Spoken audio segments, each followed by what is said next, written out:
വാളെടുത്തവൻ വാളാൽ എന്ന് പറഞ്ഞൊരു സംഭവമുണ്ട്, കേട്ടിട്ടുണ്ടോ? അത് വാളെടുത്തവൻ വാളാൽ എന്ന് ഇവിടെ പറയാൻ കാരണം എന്താ വെച്ചാൽ, ജിൻഡോയുടെ ഒരു പുതിയ കേസ് വന്നിട്ടുണ്ട്. ഇന്ന് കുറച്ച് മുന്നേ നടന്നതാണ്. ഞാൻ എൻ്റെ മറ്റേ ചാനലിലൊരു വീഡിയോ ഇട്ടിട്ടുണ്ട്. ടോക്ക് ട്യൂബേഴ്സ് കൊണ്ടൊരു ചാനൽ തുടങ്ങിയിട്ടുണ്ടല്ലോ. അതിൽ ഈ വോയിസിൻ്റെ നമുക്ക് എപ്പോഴൊക്കെയാണോ വീഡിയോ ചെയ്യാൻ പറ്റാത്തത് ആ സമയത്തൊക്കെ അതിൽ വോയിസ് ഇടുന്നുണ്ട്. പിന്നെ വൈഫ് വിധുവും അതിലാണ് വീഡിയോസ് ചെയ്യുന്നത് കേട്ടോ. നിങ്ങൾ ചാനൽ കണ്ടിട്ടില്ലെങ്കിൽ ഞാൻ അതിൻ്റെ ലിങ്ക് ഡിസ്ക്രിപ്ഷനിലും ഫസ്റ്റ് കമൻ്റായിട്ട് പിൻ ചെയ്ത് വെക്കാം. സംഭവം എന്താ അറിയോ? ഈ ജിൻഡോയുടെ കേസ് നിങ്ങൾ അറിഞ്ഞോ? ജിൻഡോ ഇന്നലെ രാത്രി കിടന്ന സമയത്ത് നമ്മുടെ ഗേ അഭിഷേകിൻ്റെ കാലിൻ്റെ തൊടയിൽ പിടിച്ചു തൊട്ടു എന്ന് പറഞ്ഞൊരു കേസ്. വളരെ ചീഞ്ഞ ഒരു സംഭവം, വളരെ മോശം. നമുക്ക് ഈ ഫാമിലി ഓഡിയൻസിൻ്റെ ഇടയിൽ പറയാനും ഡിസ്കസ് ചെയ്യാനും കുറച്ച് മടി തോന്നുന്ന സംഗതി. ഇത് സംഭവം എന്താ ഉള്ളതെന്നുള്ളത് ഞാൻ വളരെ ചുരുക്കമായിട്ടൊന്ന് പറഞ്ഞു കേട്ടോ. നിങ്ങൾ അറിയാത്തവർക്കായിട്ട്, അറിഞ്ഞവർക്ക് നിങ്ങളുടെ അഭിപ്രായം നിങ്ങൾ കമൻറ്റ് ചെയ്യൂ. അതായത് ഈ ഗേ അഭിഷേക് പറയാണ് ജിൻഡോ ഇന്നലെ രാത്രി കിടന്ന സമയത്ത് ജിൻഡോ അഭിഷേകിൻ്റെ അടുത്താണ് കിടന്ന സമയത്ത് 2 പ്രാവശ്യം എന്നുണ്ട്, പിന്നെ 3 പ്രാവശ്യം 2-3 പ്രാവശ്യം എന്നൊക്കെ പറയുന്നുണ്ട്. അതായത് ഗേ അഭിഷേകിൻ്റെ കാലിൻ്റെ തൊടയിൽ തൊട്ടു പിടിച്ചു എന്ന് പറഞ്ഞിട്ട് ഒരു ആരോപണം പറയുന്നുണ്ട്. ആരോപണം പറയുന്നത് നന്ദന, സായി, അവിടെ ഈ അഭിഷേക് അവരുടെ റൂമിനകത്ത് ചർച്ച ചെയ്യുന്ന സമയത്താണ് അതിനുള്ളിലേക്ക് നമ്മുടെ ജിൻഡോ കയറി വരുന്നു. അപ്പോൾ സ്വാഭാവികമായിട്ട് ഒരു കാര്യത്തിൽ പറയണമെന്ന് വെച്ചാൽ, അഭിഷേക് ഇങ്ങനെ ഒരു വെറുതെ ഒരു ആരോപണം ഉന്നയിക്കുന്ന ഒരാളല്ല. കാരണം വെച്ചാൽ ഗബ്രിയുടെ കേസ് വന്ന സമയത്ത് ഇതിനെതിരെ നിലപാടെടുത്ത ഒരാളാണ് ഗേ അഭിഷേക്. കാരണം വെച്ചാൽ ഒരിക്കലും ഒരു ഗേ കാർഡ് ഇറക്കി കളിക്കാൻ താല്പര്യമില്ലാത്ത ഒരാളാണ്. കാരണം ഇപ്പോൾ ലൈവ് കാണുന്നവർക്ക് അറിയാം, ഇപ്പോൾ കൂടി അഭിഷേക് അവിടെ ഇരിക്കുന്ന സമയത്ത് നോറയാണ് ഇതിനെക്കുറിച്ച് അങ്ങോട്ട് പോയി സംസാരിച്ച സമയത്ത് അഭിഷേക് പറയുന്നുണ്ട് എനിക്കിത് ഡിസ്കസ് ചെയ്യാൻ താല്പര്യമില്ല. എന്നിട്ട് അർജുൻ്റെ അടുത്ത് പോയിട്ട് അർജുൻ ഇങ്ങനെ സംസാരിക്കുന്നത്, നീ ഇങ്ങനെയാണെങ്കിൽ നിനക്കിത് ഒരു ഗേ കാർഡ് ഇറക്കി കളിക്കാൻ താല്പര്യമില്ലാത്തത് നീ ഡയറക്റ്റായിട്ട് ക്യാമറയിൽ നോക്കി പറയുന്നൊക്കെ പറഞ്ഞൊരു സിറ്റുവേഷൻ വരുന്നുണ്ട്. അപ്പോൾ അതുകൊണ്ട് തന്നെ ഇത് അഭിഷേക് ഒരു കാർഡ് ഇറക്കല്ല എന്നുള്ള ഫസ്റ്റ് തന്നെ ഒരു ഫീലിംഗ് വന്നിരുന്നു. ഇതിന് ശേഷമാണ് ജിൻഡോ ഈ റൂമിലേക്ക് വരുന്നത്. ജിൻഡോ റൂമിലേക്ക് വന്നത് കേട്ട ഉടനെ തന്നെ ജിൻഡോയുടെ ഭാഗത്ത് നിന്ന് ജിൻഡോ പറഞ്ഞു, എനിക്ക് കിടന്നുറങ്ങുന്ന സമയത്ത് ഇങ്ങനെ ഒരു സംഭവം ഉണ്ട്, ഒരു പ്രാവശ്യം ഞാൻ അങ്ങനെ തൊട്ടതായിട്ട് എനിക്കൊരു ഓർമ്മ ഉണ്ട്. എങ്ങനെയുണ്ട് കാര്യങ്ങൾ? അപ്പോൾ ജിൻഡോ അത് അഡ്മിറ്റ് ചെയ്തു. അപ്പോൾ ഒരാളൊരു ആരോപണം ഉന്നയിക്കുന്നു, അപ്പോൾ ആ സമയത്ത് ജിൻഡോ അത് അഡ്മിറ്റ് ചെയ്യാന്നുള്ള സമയത്ത് നമുക്ക് ചിലപ്പോൾ സ്വാഭാവികമായിട്ട് ചിന്തിക്കാം ഇതിലെന്തോ ഒരു സംഗതി ഉണ്ടോ എന്നുള്ളത്. ഇവിടെ ഇതെല്ലാം ഡിസ്കസ് ചെയ്യുന്നത് ഫോർച്ചുനേറ്റ്ലി എന്ന് വേണമെങ്കിൽ പറയാം. ഫോർച്ചുനേറ്റ്ലി അവിടെ ഡിസ്കസ് ചെയ്യുന്നത് നമ്മുടെ സീക്രട്ട് ഏജൻറ്റിനോടൊക്കെയാണ് കേട്ടോ. സീക്രട്ട് ഏജൻറ്റ് നോറ അതൊരു ആയുധാക്കാനുള്ള ചാൻസ് ഉണ്ട്. നോറ ഇത് ആയുധാക്കി നേരെ പുറത്തേക്ക് പോകുന്നുണ്ടോ. പക്ഷേ സായി അവിടെ സംഭവം ചെയ്ത് എനിക്ക് സായി 2 കേസിൽ നമുക്ക് വേണമെങ്കിൽ ചിന്തിക്കാം. സായി അവിടെ സംസാരിച്ചത് ഇതൊരു പുറത്തേക്ക് നാറ്റക്കേസ് ആക്കണ്ട, കാരണം ഇത് വളരെ മോശം സംഭവമാണ്. പ്രത്യേകിച്ച് സോഷ്യൽ മീഡിയയിലൊക്കെ ഇതുപോലുള്ള കാര്യങ്ങളൊക്കെ എങ്ങനെ പുറത്തേക്ക് വന്ന ആൾക്കാർ എടുക്കുക, ഏത് രീതിയിലാണ് ഈ വ്ളോഗേഴ്സും നമ്മളെപ്പോലുള്ള ആൾക്കാരൊക്കെ റിയാക്ട് ചെയ്യുക എന്നുള്ളത് ആരെക്കാളും കൂടുതൽ സായിക്ക് അറിയുന്നതുകൊണ്ട് തന്നെ സായി നല്ലൊരു മനസ്സുകൊണ്ട് തന്നെ തോന്നുന്നുണ്ട്. സായി ഒരു പക്ഷേ അതായിരിക്കാം രണ്ടാമത്തെ പോസിബിലിറ്റി ഞാൻ പറയാം. സായി പറഞ്ഞു ഇതിങ്ങനെ പുറത്തേക്ക് ഔട്ട് പോകുന്നൊരു സംഭവമാണ്, അങ്ങനെ ഒരു ഇഷ്യൂ ഒക്കെ എടുക്കണ്ട എന്ന് സായി പറഞ്ഞിട്ട് ഇതൊരു ഇഷ്യൂ ആക്കാത്ത രീതിയിൽ അവിടെ തണുപ്പിക്കുന്ന രീതിയിൽ ഒരു കോംപ്രമൈസ് ടോക്ക് പോലെ സായി ചെയ്യുന്നുണ്ട്. ഓൺ ദ സെയിം ടൈം സായിയുടെ ഒരു പരിപാടി വെച്ചിട്ട് നമുക്ക് ഇങ്ങനെ ചിന്തിക്കാം, സായി എല്ലാ കേസും സോഷ്യൽ മീഡിയയിൽ സായി ഇങ്ങനെ തന്നെ ഡിസ്കസ് ചെയ്യുക. സായി ഡിസ്കസ് ചെയ്യുന്ന സമയത്ത് സായി പറയും ഇത് അങ്ങനെ ചെയ്യണ്ട. ഓൺ ദ സെയിം ടൈം ഇതൊരു സംസാര വിഷയമാക്കി എടുക്കുന്നൊരു പരിപാടി ചങ്ങായിക്ക് ഉണ്ടേനും. എന്താണെന്നറിയില്ല, എന്താണെന്നുണ്ടെങ്കിലും പോസിറ്റീവായിട്ട് നമുക്ക് എല്ലാ കാര്യങ്ങളും കാണാം. എല്ലാത്തിനും നമ്മൾ കയറി വിമർശിക്കേണ്ട. സായി ചെയ്തിട്ടുള്ളൊരു കാര്യം ഒരു 90% നല്ലൊരു സംഭവമായിട്ട് എനിക്ക് തോന്നി. സായി അവിടെ ഒരു കത്തിക്കാതെ ഒരു പ്രശ്നം പറഞ്ഞ് കോംപ്രമൈസ് ആക്കുന്ന സിറ്റുവേഷൻ വന്നു.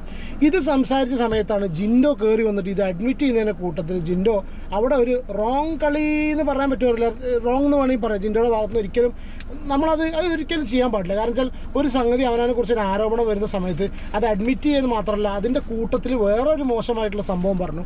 അങ്ങനെയാണെന്നുണ്ടെങ്കിൽ ഈ അഭിഷേക് ഉണ്ടല്ലോ, ഗേ അഭിഷേകിൻ്റെ ഞാൻ ഈ ഇടയ്ക്കിടയ്ക്ക് ഗേ അഭിഷേക് എന്ന് പറഞ്ഞാൽ കൺഫ്യൂഷൻ വരണ്ടാന്ന് വെച്ചിട്ട് അഭിഷേകിൻ്റെ അല്ലാണ്ട് വേറൊന്നുമല്ല കേട്ടോ. അഭിഷേകിൻ്റെ കൈ പിടിച്ചിട്ട് നന്ദന ഇരിക്കുന്നത് കണ്ടു എന്ന് പറഞ്ഞിട്ട് ജിൻഡോ വെറുതെ ഒരു കാര്യം എടുത്തിട്ടു. എന്താ അവിടെ അത് പറയേണ്ട ആവശ്യമുള്ളത്? അത് പറഞ്ഞാൽ അത്രയും ക്ലിയർ ആയി, ഒരു നല്ല പരിപാടി ആയില്ല. അപ്പോൾ ഈ ഇങ്ങനെ ഞാൻ കണ്ടിട്ടുണ്ട് കൈയിൻ്റെ മേലെ കൈ വെച്ചിരിക്കുന്നത് കണ്ടിട്ടുണ്ട് എന്ന് പറഞ്ഞു. കൈയുടെ മേലെ കൈ വെച്ചിരിക്കുന്നത് പറഞ്ഞ സമയത്ത് അതൊരു എന്താ പറയുക, ഒരു പെണ്ണ് 2 പേര് കൈയിൻ്റെ മേലെ കൈ വെച്ച് ഇരുന്നോളം എന്തായാലും ഒരു മോശമുള്ളത്. പ്രത്യേകിച്ച് ഈ അഭിഷേക് അവൻ്റെ ആ സ്റ്റേറ്റസ് അവൻ്റെ എന്താണ് അവന്നുള്ള കാര്യം അവൻ വെളിപ്പെടുത്തും കൂടി ചെയ്ത സ്ഥിതിക്ക് ഇതൊരു ചീഞ്ഞ സബ്ജക്റ്റായി മാറി. പക്ഷേ അത് വേറൊരു സംഗതി കൂടി ഉണ്ടായിട്ടുണ്ട്. ഇത് പറഞ്ഞ കൂട്ടത്തിലാണ് പറഞ്ഞത്. ഇനി ഈ സീക്രട്ട് ഏജൻറ്റ് ഉണ്ടല്ലോ, സീക്രട്ട് ഏജൻറ്റ് പറഞ്ഞു ഇന്നലെ രാത്രി ഒരു സംഭവം ഉണ്ടായി. ജിൻഡോ അഭിഷേകിനോടൊക്കെ തോന്നുന്നു ഇപ്പുറത്തേക്ക് മാറി കിടക്കാൻ പറഞ്ഞു. എന്നിട്ട് പറഞ്ഞു എനിക്ക് നന്ദനയുടെ കൂടെ കിടക്കണം എന്ന്, നന്ദനയുടെ അടുത്ത് കിടക്കണം എന്നും കൂടി പറഞ്ഞു. അത് എന്താണ് ജിൻഡോ പറഞ്ഞതെന്ന് അറിയില്ല. നമുക്ക് ആ കാര്യം ഇത് ഇത്രയൊരു സെൻസിറ്റീവ് ടോപ്പിക്കാണ്, കുറച്ച് ഇമ്പോർട്ടൻ്റ് ടോപ്പിക്കാണ്. കാരണം ചിലത് ബിഗ് ബോസിൻ്റെ അടുത്ത് എത്തി ചർച്ച ചെയ്യേണ്ട ഒരു സിറ്റുവേഷനിലേക്ക് പോകണം, അത് പോവും ചെയ്തിട്ടുണ്ട്. ഇത് ഞാനേ വേറെ ഇതിലൊരു സംഗതി കൂടെ ഉണ്ടായെന്ന് വെച്ചാൽ, എടുത്ത വഴിക്ക് നന്ദന പറയുന്നുണ്ട് എൻ്റെ മേലെ വെച്ചാൽ അപ്പം ഞാൻ 2 പൊട്ടിച്ചിട്ടുണ്ടാവും എന്നുള്ളതാണ് നന്ദന പറയുന്നത്. സ്വാഭാവികമായിട്ടും സത്യം തന്നെയാണ്. നന്ദനയുടെ ഈ രീതിയിൽ എങ്ങനെ കാണിച്ചിട്ടുണ്ടെങ്കിൽ അപ്പം 2 കൊടുത്തിട്ടുണ്ടാവും. കാരണം ജിൻഡോ തലേദിവസം ആ നന്ദനയുടെ കൂടെ കിടക്കണം എന്ന് പറയുന്ന സമയത്ത് ജിൻഡോ പൊതുവെ എന്താണെന്നറിയോ, ജിൻഡോക്ക് ഈ ഒരു വിഷയത്തിൽ ഞാൻ അങ്ങനെ പറയല്ല, നമ്മുടെ കുറച്ച് സർക്കിളിൽ സംസാരിച്ച സമയത്ത് ജിൻഡോനെ കുറിച്ച് ഇങ്ങനെ ഒരു ആരോപണം ഉണ്ട്. ഓക്കെ, ഈ സ്ത്രീ വിഷയത്തിലാണെങ്കിലും മറ്റുള്ള കാര്യങ്ങളിലാണെന്നുണ്ടെങ്കിലും ഈ ഒരു മോറൽ സൈഡ് ജിൻഡോൻ്റെ മോശം. ഞാൻ അങ്ങനെ പറയില്ല കേട്ടോ. കുറച്ച് ആൾക്കാർ എന്നോട് വിളിച്ച് പറഞ്ഞു നമ്മളെ വിശ്വസിച്ചിട്ടൊന്നുമില്ല, അങ്ങനെ ഇപ്പോൾ പല രീതിയിലും പല ആൾക്കാരും സോഷ്യൽ മീഡിയയിൽ എന്തൊക്കെ ആൾക്കാരെ കുറിച്ച് പറയുന്നുണ്ട്, വളരെ മോശമായിട്ട് ഇറക്കം പറയും. അപ്പോൾ എന്താണെന്നുണ്ടെങ്കിൽ ഈ ഒരു പ്രതിച്ഛായ പുറത്തേക്ക് വന്നു കഴിഞ്ഞാൽ അത് അയക്കന്നെ വളരെ മോശമായിട്ട് ഭാവിക്കും. അയാൾ അങ്ങനത്തെ ആളാണെന്നുള്ള കാര്യം അല്ലോ എന്നുള്ള കാര്യമൊന്നും നമുക്ക് അറിയില്ല. ഓക്കെ, പക്ഷെ ഞാനിത് പറഞ്ഞുകൊണ്ടിരുന്നത് എന്താ വെച്ചാൽ, വാളെടുത്തവൻ വാളാലെന്ന് ആദ്യം പറയാനുള്ള കാരണം, ജിൻഡോ ഇവനെതിരെ നമ്മളെ ഗബ്രി ഇങ്ങനെ ഒരു ഇഷ്യൂ ഇറക്കിയ സമയത്ത്, ഗബ്രിയാണ് ഈ ഒരു സംഭവം ഫസ്റ്റ് പുറത്തേക്ക് ഇടുന്നത്. അപ്പോൾ പുറത്തേക്ക് ഗബ്രി പറഞ്ഞ സമയത്ത് ഗബ്രീനെ എല്ലാവരും കൂടി തെറി പറയുകയുണ്ടായത്. സ്വാഭാവികമായിട്ടും അന്ന് ഗബ്രി ഇങ്ങനെ ഒരു ഗേ കാർഡ് ഇറക്കി കളിച്ചു എന്നിട്ട് നമ്പർ 2 പരിപാടി ഗബ്രി കാണിച്ചു എന്നിട്ട് ഗബ്രീനെ ഒരുവിധം എല്ലാവരും പറഞ്ഞു. ഞാൻ ഗബ്രീനെ സപ്പോർട്ട് ചെയ്ത് സംസാരിക്കില്ല കേട്ടോ. കാരണം സിറ്റുവേഷൻസ് ഒക്കെ വരുന്ന സമയത്ത് സ്വാഭാവികമായിട്ടും മനുഷ്യ സഹജമായിട്ട് നമ്മൾ ചിലപ്പോൾ കൂട്ടി വായിച്ചു എന്ന് വരാം. കാരണം ആ സമയത്ത് ഗബ്രീനെ കുറ്റപ്പെടുത്തിയിട്ടുണ്ട് ജിൻഡോ. ഇനിയിപ്പോൾ അന്ന് എന്താ നടന്നെന്നുള്ള അറിയില്ലല്ലോ. പ്രത്യേകിച്ച് ഇപ്പോൾ ഈ ഉറക്കത്തിൽ അത് മിക്കവാറും ഗബ്രീൻ്റെ കയ്യിൽ നിന്നിട്ട് ഇവനെ ഇതാക്കാൻ വേണ്ടി പറഞ്ഞതായിരിക്കാം കേട്ടോ. പക്ഷേ അഭിഷേകിൻ്റെ കേസിൽ ഇങ്ങനെ പറഞ്ഞ സമയത്ത് ജിൻഡോ അഡ്മിറ്റ് ചെയ്തുകൊണ്ടാണ് സംഭവം. ചില ആൾക്കാർക്ക് അത് സായി വളരെ ക്ലിയർ ആയിട്ട് പറഞ്ഞിട്ടുണ്ട്, ചില ആൾക്കാർക്ക് കിടന്നുറങ്ങുന്ന സമയത്ത് അവരെന്താ കാണിക്കുക എന്നുള്ളത് അറിയില്ല. കാരണം വെച്ചാൽ അവർക്ക് ചിലപ്പോൾ അങ്ങനത്തെ ആൾക്കാരെ ഒറ്റയ്ക്ക് കിടക്കാനല്ലേ. കാരണം ആരെങ്കിലും കൂടെ കയറി കിടന്നിട്ട് അതും ഇതൊക്കെ തോണ്ട പിടിക്കുക ചെയ്തിട്ടുണ്ടെങ്കിലോ ചിലപ്പോൾ ഒരു ഇൻറ്റൻഷനലി ചെയ്യുന്നതല്ലായിരിക്കാം. ചിലപ്പോൾ ഒരു സബ് കോൺഷ്യസ് മൈൻഡിൽ ഇതൊക്കെ മനസ്സിനുള്ളിൽ എന്നുള്ള പാടെ പുറത്തേക്ക് വരിക എന്നുള്ളത് നമുക്കറിയില്ല. ഇവിടെയാണ് ക്യാപ്റ്റൻ എന്നുള്ള കണ്ടീഷനിൽ ജാസ്മിൻ കയറി വരുന്നത്, ജാസ്മിൻ ഇടപെടുന്നത് കേട്ടോ. നമ്മൾ ജാസ്മിനെ 99% ബിഗ് ബോസ് ഹൗസിൽ കയറിയതിന് ശേഷം വിമർശിച്ചിട്ടുള്ളൂ. പക്ഷേ ഈ ഒരു കേസിൽ മാത്രം എനിക്ക് എന്തോ തോന്നുന്നു, ജാസ്മിൻ പറഞ്ഞിട്ടുള്ള ആ ഒരു സംഗതി കുറച്ച് വാലിഡ് പോയിൻ്റായി തോന്നി.